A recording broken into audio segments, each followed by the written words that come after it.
Good morning and welcome back to Compound Conversations. I'm Jesse Flores. And I'm Julie Mann. And today we are talking about deploy, which is the fifth step of our process. Gosh, has it been that many conversations already? Exactly. Well, it's been what, 10 conversations and we're only on step five? Right. Which just Yeah. goes to show how deep this rabbit hole can Right. actually go. It's important, and Right. it's important to have a hole to go down to. So, like, take it at its pace, right? That's all we can do. So most of us think about deployment and deployment as kind of an event, right? You deploy something and then you're like, all right, done. And it actually, having been on the developer's seat for a long time, I kind of like it when people think that way because it means that I can either get them on the retainer or I can move on to something else. But we all know that deployment, yes, it's an event, but it's only at some level, it's only the start Mm-hmm. of a process because technology, particularly technology, when it's being deployed into an organization, needs adoption, Yes. right? Yes. So Yeah. flipping a switch Right. and adopting the thing are not the same thing. Right. Having the baby and adopting the baby.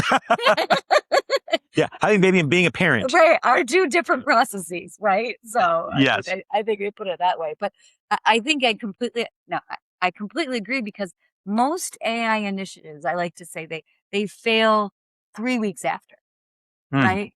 And I think about throughout my career where we've done HRIS deployment after HRIS deployment. And the important piece is to be on time and on budget. Yes. And so we go through 6, 9, 12, whatever months of deployment agony there is to get there. And then we go live and we celebrate. Yeah. And I get that because of all the hard work that it went in to get there. But Yes. it's the celebration has been wrapped around going live. Yes.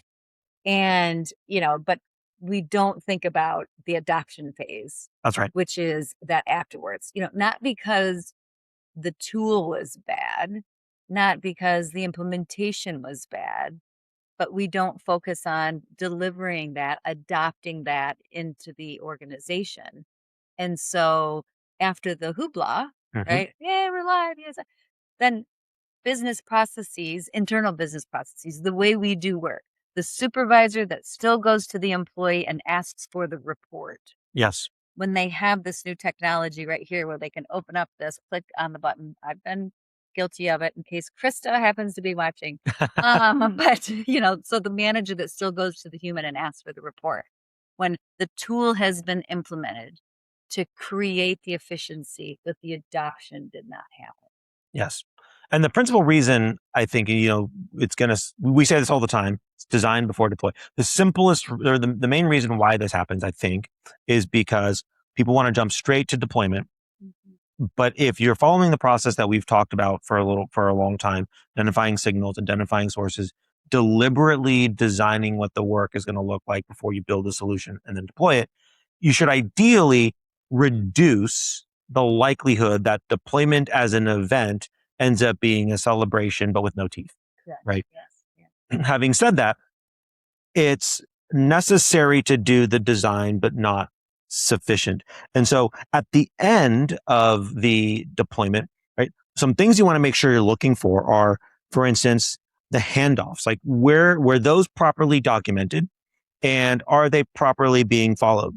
You want to be looking at where are you reverting back to the old habits that you were just describing with this report, and why are those things happening? And if you've done your work up front when you identified the signal, you'd have some sense for the metrics you're trying to move. Are you seeing those metrics move? And one of the other things that I think is really important to know about deployment is while it's really easy to think about deployment as being at the end of the process, in many cases, deployment's actually the beginning of the next sprint. Yes, exactly. Exactly. And like I was thinking about while you were talking, I used to talk about where the investment quietly dies. Mm, say more about that. We don't talk about that. We talk about the investment. I'll go back to right. We were on time and we were on budget. Therefore, the investment was good. But one of the things that you said was, that we write down the business processes. We write down things. And I almost interrupted and I was like, hold it. Like, did you write it down? I think we don't If even. you used our worksheet, you should have. But yes. Okay, yeah. But yeah, I mean, that's exactly it, is people don't take the time to write that down. And we talked about it, I think, last week or one of the last couple of weeks. Like, when we put a tool in to match our existing business processes, and we don't think about how that process is going to change, then we're going to have an ineffective tool.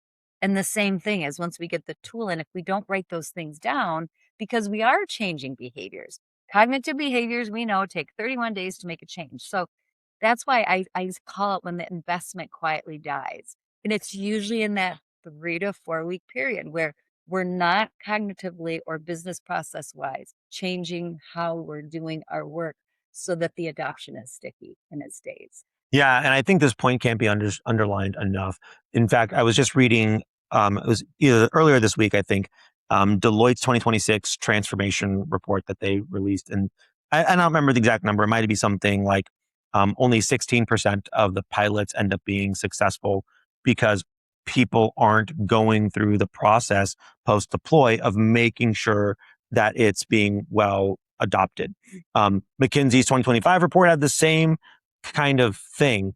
And um and so I think what we're describing, while it might seem obvious because we're saying it out loud, what's being borne out in reality across industry is exactly that this is where things start to fail. This is where the investments are dying. And you're starting to see more and more companies are becoming skeptical of pilots. Yes.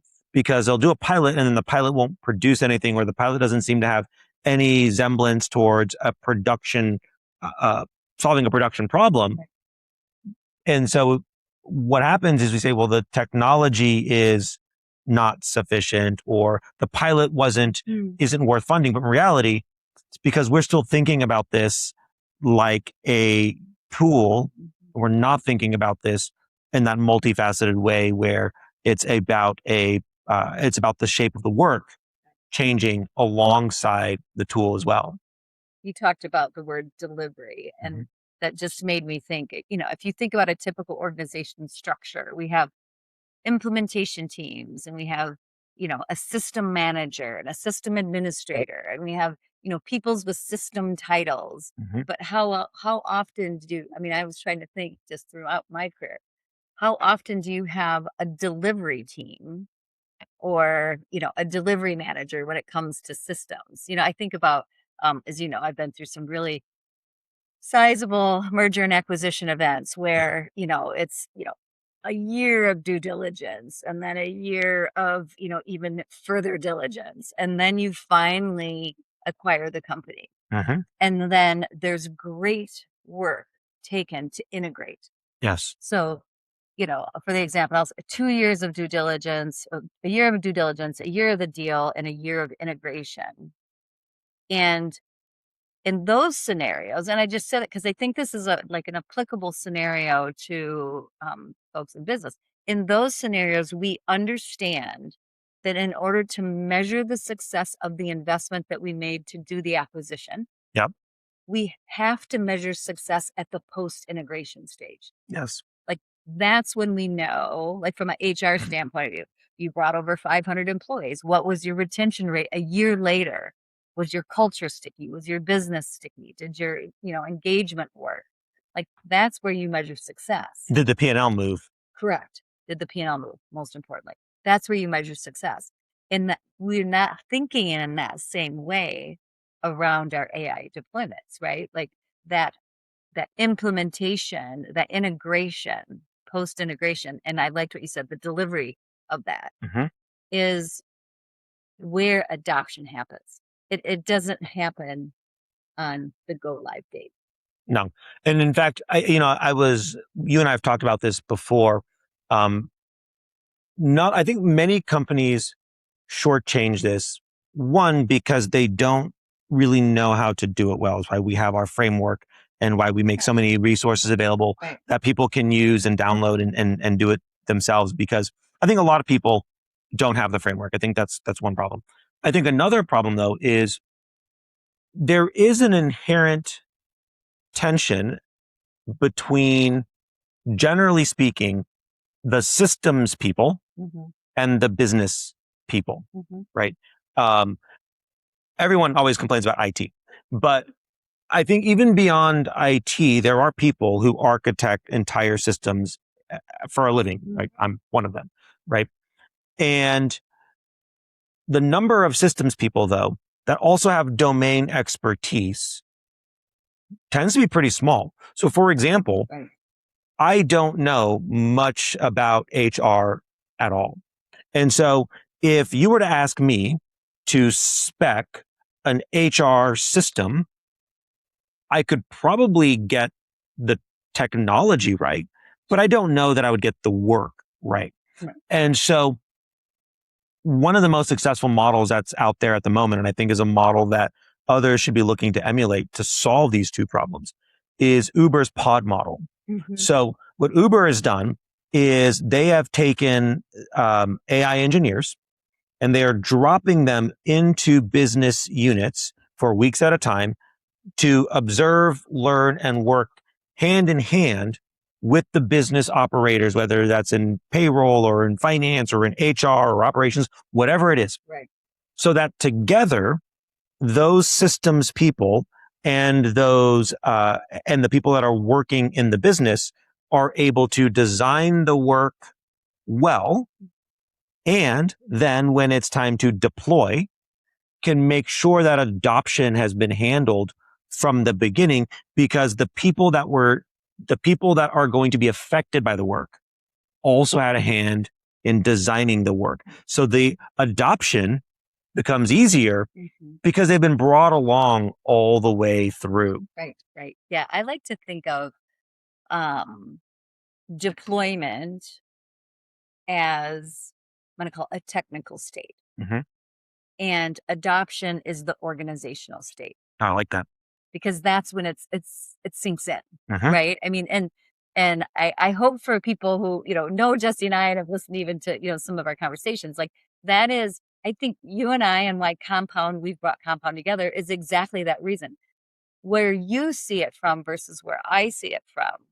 Like we have such different lenses coming into it, but when you put those two lenses together, it's like, this is what's needed to get an organization to that organizational state of adoption. That's right. You can't have one without the other. Like it's so important that you have both of those things. You get to the deployment in the technical state, and then you move the organization into adoption state, which again, I call that organizational state.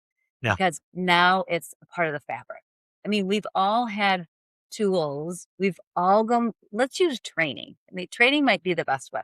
How many people have gone to one of the $99 training classes that your manager sent you to go to for a half a day or a day? And then you go to the $99 thing, and then you come back and you go, well, that was a nice day to be out of the office, back to work. Right. Yes. Right. There was no thought process to how we're going to, and then, oh, well, when you get back from your training, we're going to have you at the staff meeting, tell everybody the 3 things that you learned. And we think that is what creates the organizational state. Yes. Well, no, you go to the thing, you listen long enough and hard enough to write down your 3 things because you need to say something at the staff meeting. But you went and spent the day, you had your time invested, you had the company's $99 or maybe $199 invested, and then you come back to the organization, and the organizational state, i.e. adoption, has not occurred. We just came back and sprinkled in a little new piece of information, but it didn't sink in. And so that's so important when we think about, how we look at these things, the amount of time you take looking at these things, because again, at the end of the day, it's P&L. Yeah. I like what you said about training, because that reflects that a human does need to be skilled, reskilled, upskilled, whatever is appropriate, depending on the role and the person, I assume, in order for something to stick. And I think when we are thinking about technology, and particularly AI, because AI can communicate well, it gives us the illusion of intelligence. And this is a whole other conversation. Yeah. I'm We had a little bit of that this morning before we jumped on, but yeah. I'm in the bucket of people that thinks AI actually isn't that intelligent, despite the fact that I'm in it all the time, right? So that's a whole other conversation. But it gives us the illusion, because of communication, it gives us the illusion of intelligence. And so it's easy for us to think that, oh, if we can just put this artificial intelligence into the organization and deploy it, right, without the follow up that you and I have been talking about, then A, B, C, and D should get better. Right. And yet, anybody that's done this, that's done any kind of successful AI deployment, if they're honest, they will tell you right away that the human part of this is so much more critical than you realize when you start getting into it. And that the nature and shape of the human work changes dramatically. And so one of the other areas where deployment, I think, can stall is if we haven't thought through the training that has to happen subsequently. Then the deployment will stall because the people won't even know how to manage their work. And that's why the design all the way through to deployment is so important. I think about, you and I were talking beforehand, Microsoft's work with BNY, the bank, right? And there's this fantastic article. We'll ask Carly to link to it so that you can read it yourselves. This fantastic article where Microsoft has been working hand in glove with BNY to deploy something like 150 AI agents into BNY. And there's a woman whose role is to lead AI transformation at BNY. And so all of their teams of agents, they have names and logins, and they're part of the org chart. Right. They're formally part of the org chart. Right. Okay. But what they found was that once AI was introduced and deployed into their organization, that the shape of human work changed dramatically. And the thought was AI might make humans less relevant. In fact, it made what was authentically human more relevant, because the humans that were now managing these agents had to do things like analysis. They had to do things like use judgment to make decisions. They had to think about scopes of work differently. It was no longer data enter over here, ching, next thing, right? It was now being thoughtful about the work, because it said this agent, these super agents, capable of doing these routine tasks. But the nature of the work, once those tasks were deployed and able to be managed by the agent, the nature of the work didn't go away, it shifted. And so that piece of adoption, that piece of training, I think is so much more important than you realize, especially if your only experience with AI is using ChatGPT or Claude. Right.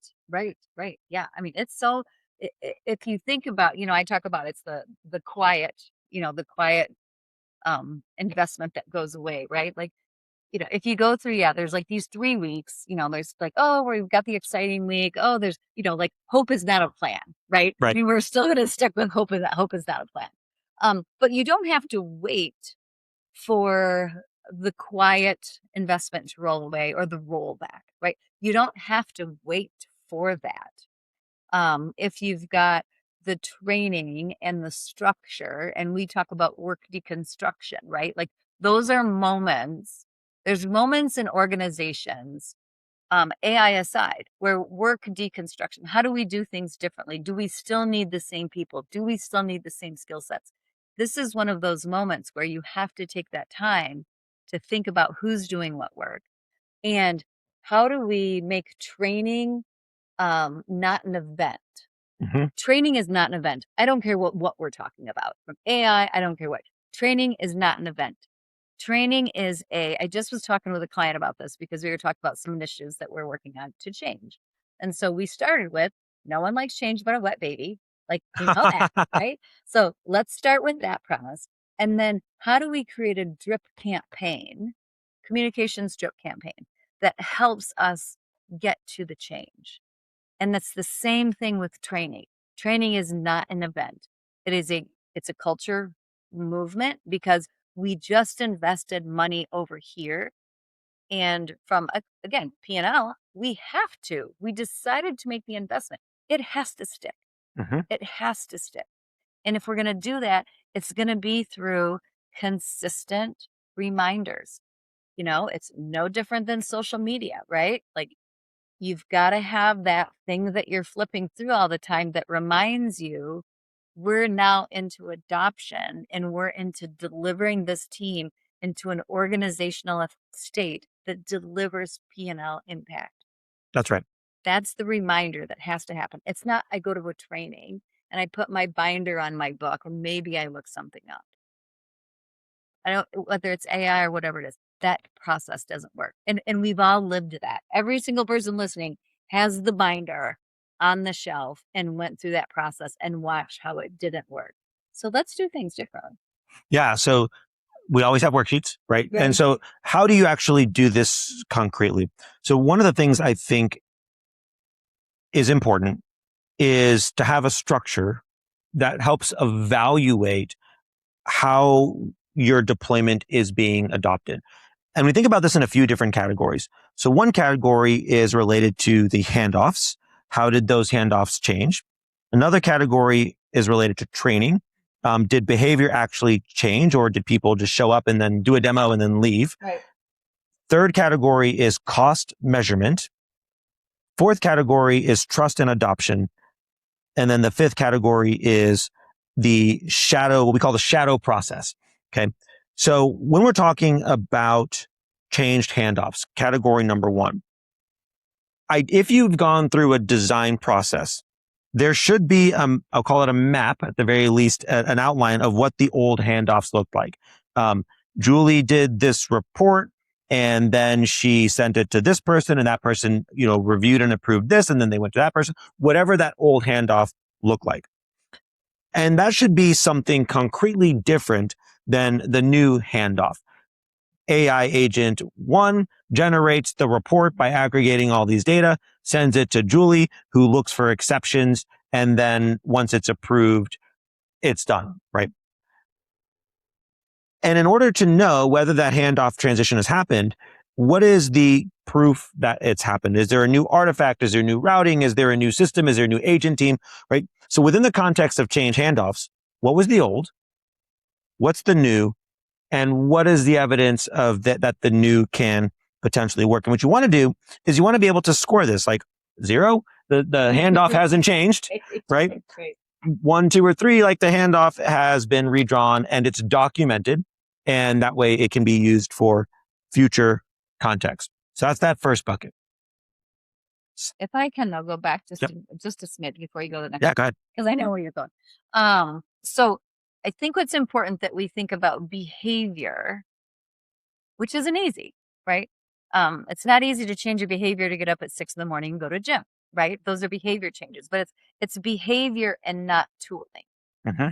Because that's really the distinction. And I think it's probably, I would say it's where we spend a lot of time with clients, is because change tooling means that the thing, the tool, was installed. Yes. Changed behavior means the work is being done differently. Yes. And that's the piece that you just went over, right? We have to have a methodology to be sure that that work is being done differently so that it's behavior and not tooling. Because tooling is easier to feel like you did it. Yes. Behavior, I mean, we're humans, right? Behaviors are not easily modified, and it takes repetition and continued focus. So go ahead. Well, and the way that you start to modify behavior is through training. Right. And so that second bucket is retraining people. So who had to change how they worked? If you had gone through the process of source signal design, you should be clear on the different roles and how those roles were going to change in the human accountability or the human AI accountability chart, which we've talked about in previous episodes, right? So on that training, who had to change how they work? What new habits, judgment calls, escalations do they have to learn? One of the things that since most of us in our experience with AI, I think tends to be using a large language model like ChatGPT or Claude, we we don't really know without having had somebody like us help them. You don't really know actually how behavior changes when you implement these things into an organization. And I'll use our own team as an example, right? Because a lot of our agentic processes are at this point, they are no longer human in the loop. They are only human at the point of escalation. So I'll give an example. One of our agents that we use on a daily basis, actually an agent team, is our project management agent. And our project management agent does things like manage capacities and work and planning, what work's going to get done and prioritizes that. And it updates our project management system in order to understand and reshuffle capacities. And then at the end, it basically gives Marina, in this case, a report on its decisions, why it made those decisions, and what it's done. And so what Marina's job used to be was that coordination. Now it is judgment and escalation. It is, if the agent gets stuck, it says, hey, I actually don't know what to do. Like, these are both due on the same day and you've only got enough capacity to do one. I need you to make a decision, human. Or here's my plan and here's why I made it. But Marina was on the call with the client the day before and realized, actually, you know what? We need to give more priority to this one than to that one. But the AI doesn't know that because it doesn't have that context. So the actual work changes, new habits, new judgments, new escalations almost always happen as you start to deploy these things into your organization. And then finally, how are they being trained? Right. I think, to your point earlier, the modern firm has to become a learning organization. Things are changing way too fast, and this technology is very, very, very capable at some level. And I'll even speak to myself. I'm the bottleneck in many cases. So how are you keeping your people up to date? How are they being trained? How is this being reinforced over time in order to make sure that the behaviors we want or we need to see are in fact making their way through the organization? Well, and I think we have to start thinking about, like what you just described with Marina, that's a handoff, right? So we need to frame that as something we're looking for, right? Because a handoff changes.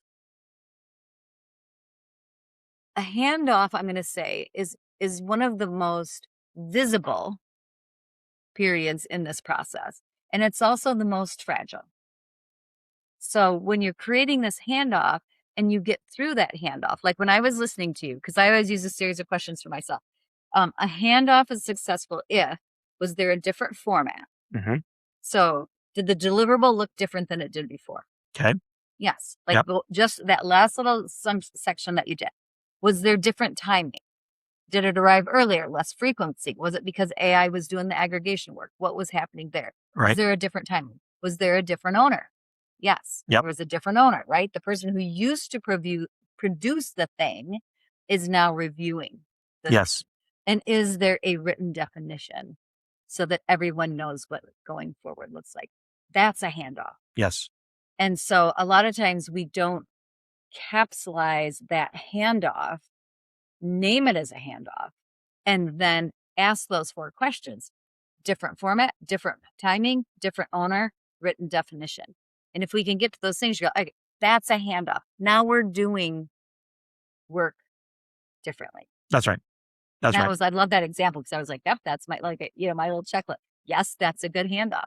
You miss one of those things, go back to one of those elements because it wasn't a successful handoff. And again, if you've been following our process, you should have identified some of that stuff in the design phase, and some of that should be mapped. But we also know all, what is it these Mike Tyson used to say? Oh gosh, everyone has a good plan until they get punched in the face, right? Like, so that does happen in real life. Yeah, it does. All right. So change handoffs, retraining people. Third bucket is real cost measurement. So this one should be straightforward, right? If we selected something as a signal worth paying attention to, and we designed something with the ostensible goal of reducing some cost by virtue of doing this. This one's simple. Did we do it? Yeah, right? exactly. Did we do it? By what measurement? By what method? Did we actually accomplish it? So in the case of the project management agent team that I mentioned before, for us, the real cost savings was effectively an FTE. We used to have a person that was doing that work, and that person no longer did the work. So the cost savings were very clear. Right. It was very clear. Right. Fourth section, trust and adoption. This one I think is a little. Can I go back just one yeah, second? please go ahead. Yeah. So the one thing I think when you think about that real cost measurement is we have to look at the difference between a project that launched, and I feel like we're beating a dead horse on this one, but maybe we kind of are, a project that launched and a workflow that landed. Yeah. So we can launch the project, but if we don't land that workflow, i.e. the handoff, the other things that we've been talking about, how do we incorporate those trainings? That real cost measurement becomes further and further away.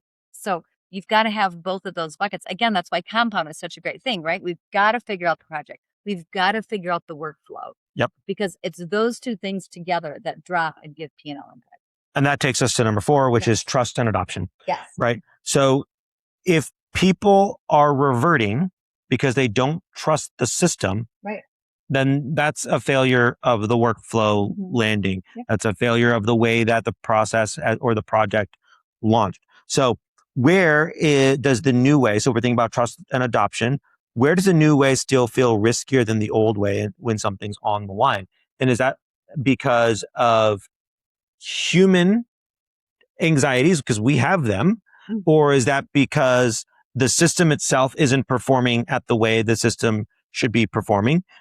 Was that the consequence of a design decision that maybe was shortchanged earlier in the process, right? So we want to pay attention to this trust factor, because we won't have our workflows land. We won't see things start to compound if people don't trust the system. They'll just do it the old way. Exactly. And I think we've all seen people do that. They're like, yeah, such and such told me I was supposed to do it this way, but really I still do it this way. And here's why.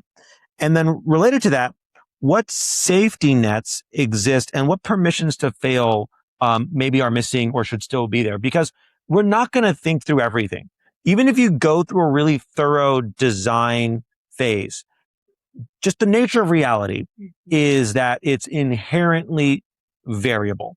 And so where do we need to make sure that there are safety nets, or where are there areas where we're willing to say, you know what, we know it's not going to get 100% right all the time, right, but we're fine with 80 because we're going to recoup enough of the cost at 80 that we don't need it to be 100. And that last 20% isn't really worth the marginal expense. Right. But having just trust as a category is hugely important to the success of adoption. Well, and I'm going to take that a step further it's the culture, right? Like trust is a culture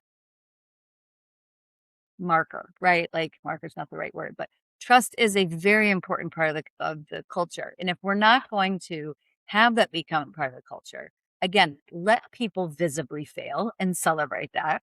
Let people visibly try new things and celebrate that, and not just have it be punitive all the time, right? Humans are curious. Humans want to try things. What tends to happen in an organization is they're afraid to try whatever it is because they don't know the reception of that try. And so the trust factor is hugely important to optimize everything you're going to get out of the system, because you have to try stuff and you have to do things wrong, because that's the only way you can figure out that it is wrong, it's not working, and we can find a better way to do it right. But you have to have that culture that comes around that says we are a trusting culture. We believe in failure, like failure's okay. And when you do that, let's just be sure it's a learning environment that creates trust, as opposed to a you did it right and you did it wrong culture. Because then people are going to not only not trust the system, but not trust their ability to try things and fail. Yeah. And that's without a ramification. And that's so important in today's day and age, because because we all need to be moving faster. Yes. And things are changing quite a bit. I mean, we're talking about AI specifically, but there are many things that are changing even beyond the scope of AI. And in order to keep up, we have to get good at learning. Mm-hmm. Mm-hmm. And if you don't have that culture where it's okay to try things and fail, then you will ipso facto be preventing your culture and your organization from being able to learn and by extension to grow. Mm-hmm. Uh, and so then the final part is the shadow process. And so the shadow process, this isn't really a step so much as it is an awareness. So where are people still doing something in secret that the workflow should have actually solved, right? And how do you surface that? So if the workflow is supposed to be, reconciling project capacities, where is the spreadsheet where somebody's actually double checking the work, right?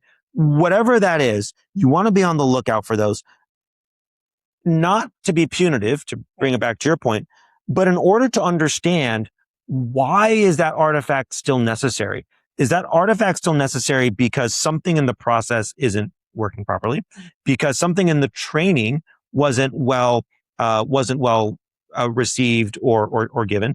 Because the handoff itself is brittle, or because there's still some sort of hidden cost that we didn't see? Those are generally going to be really, really great sources of info for either the next sprint or to revise the one that you're currently on. And so you want to go looking for it and then get real curious. Why are you still doing that? Why are you managing this work over here this way instead of doing it this way over here that we designed? And if you listen to the response, you'll almost always learn something that you should use to then inform the next thing that you go back and do. Right. Well, I mean, delivery, it's a phase. It's not an afterthought. That's right. And so we have to call it out as a phase.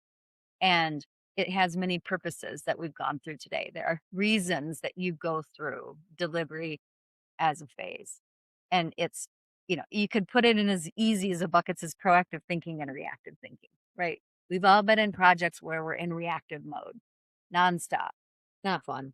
No, not at Much all. different than a proactive phase. So if we can keep that in mind when we think about the framework for compound, and we can think about design as a step, which is why it's called out as one. Mm-hmm.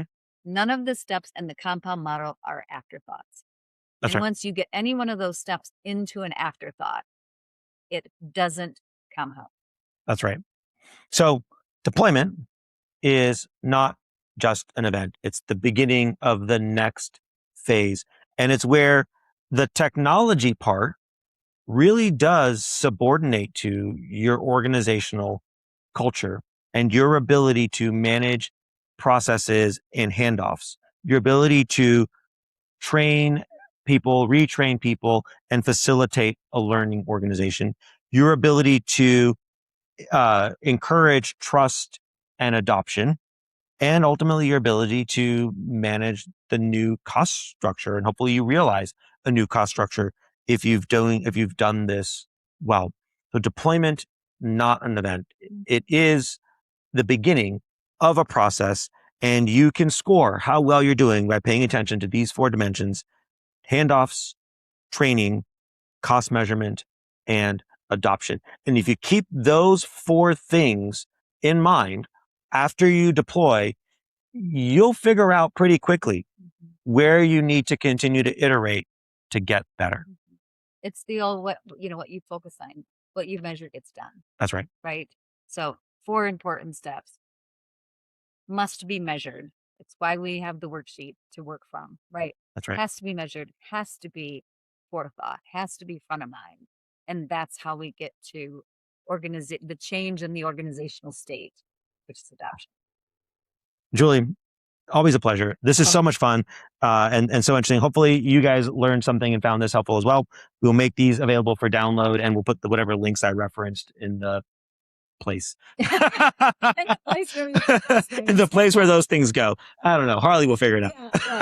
Oh gosh. Everyone, thanks so much for joining us again today. We love sharing these compound conversations with everyone. So until next time, let's stop transforming, but let's start compounding.